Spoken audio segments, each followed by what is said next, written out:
ज्ञान कैसा? ज्ञानी कौन है? हमारे गांव में एक व्यक्ति ने नई नई एमए करी। उस समय में पढ़ाई की बड़ी कीमत थी। अब तो एमए भी बड़ी सरल हो गई, हमारे जैसे ठलुआ बीए करें बैठे। तो उस जमाने में पढ़ाई का बड़ा महत्व रहता था महाराज जी। तो एक गांव में, हमारे गांव में एक व्यक्ति ने नई नई एमए करी। एमए,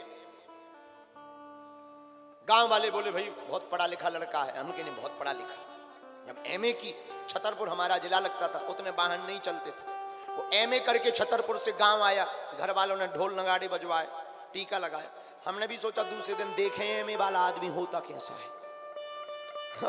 दूसरे दिन हम भी पहुंच गए। हमने कहा अच्छा जी सीताराम। हाँ हाँ आओ महाराज, पंडित जी आओ आओ, बैठो बैठो। हमने कही हो गई एमए? बोले हाँ। हम कहा और सुनाओ एमए में क्या क्या पढ़ा तुम? बोले सब कुछ सब कुछ सब कुछ।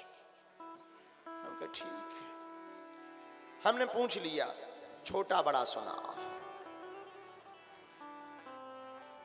सोई में दो तीन तो छोटा आ अनार का, बड़ा आ आम का, छोटी ई इमली की, बड़ी ई ईख की, और उल्लू भूल गए।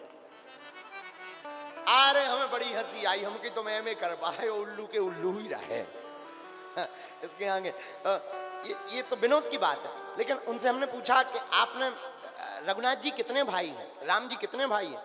तो बोले 3। हम की एक कहां गए? और लोग उसको बड़ा पढ़ा लिखा माने, हमने भी पढ़ा लिखा माना। हम आपको बताना, आपकी भाषा में ये चाह रहे, ज्ञानी का मतलब ये नहीं है कि जिसने पीएचडी, डीएड, बीएड, सीए, पीए कर लिया तो वो ज्ञानी हो गया।